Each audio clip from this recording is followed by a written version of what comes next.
രാജ്യതലസ്ഥാനത്തെത്തുന്നവർക്ക് ഇന്നൊരു സന്തോഷ വാർത്തയുണ്ട്. ഇന്നു മുതൽ ഡൽഹിയിലെ അടൽ ക്യാൻറ്റീനുകളിൽ 5 രൂപയ്ക്ക് താലി മീൽസ് ലഭ്യമാകും. അടൽ ബിഹാരി വാജ്പേയിയുടെ 101ാം ജന്മദിനത്തോടനുബന്ധിച്ച് 100 അടൽ ക്യാൻറ്റീനുകളാണ് ഡൽഹി സർക്കാർ പ്രഖ്യാപിച്ചത്. ഭക്ഷണ വിതരണത്തിനായി ഡിജിറ്റൽ ടോക്കൺ സംവിധാനവും രേഖാ ഗുപ്ത സർക്കാർ അവതരിപ്പിച്ചു. സാധാരണക്കാരെയും തൊഴിലാളികളെയും ലക്ഷ്യമിട്ടാണ് അടൽ ക്യാൻറ്റീനുകൾ പ്രവർത്തിക്കുന്നത്. ഡൽഹിയുടെ ആത്മാവാകും അടൽ ക്യാൻറ്റീനുകളെന്ന് മുഖ്യമന്ത്രി രേഖാ ഗുപ്ത പ്രതികരിച്ചു. കാലിവയറുമായി ആരും ഉറങ്ങേണ്ടി വരില്ലെന്ന ഉറപ്പാണ് ഡൽഹി സർക്കാർ നൽകുന്നത്.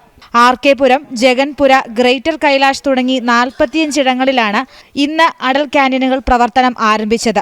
55 ക്യാൻറ്റീനുകൾ വരും ദിവസം ഉദ്ഘാടനം ചെയ്യും. രാവിലെ 11 മണി മുതൽ വൈകുന്നേരം 4 മണി വരെ ഉച്ചഭക്ഷണം ലഭിക്കും. വൈകുന്നേരം 6:30 മുതൽ രാത്രി 9:30 വരെ അത്താഴ വിതരണവും ഉണ്ടാകും.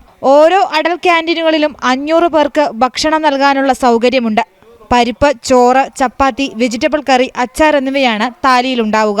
ഡൽഹി അർബൻ ഷെൽട്ടർ ഇംപ്രൂവ്മെന്റ് ബോർഡിന്റെ ഡിജിറ്റൽ പ്ലാറ്റ്ഫോം വഴി എല്ലാ കേന്ദ്രങ്ങളും തത്സമയം നിരീക്ഷിക്കും.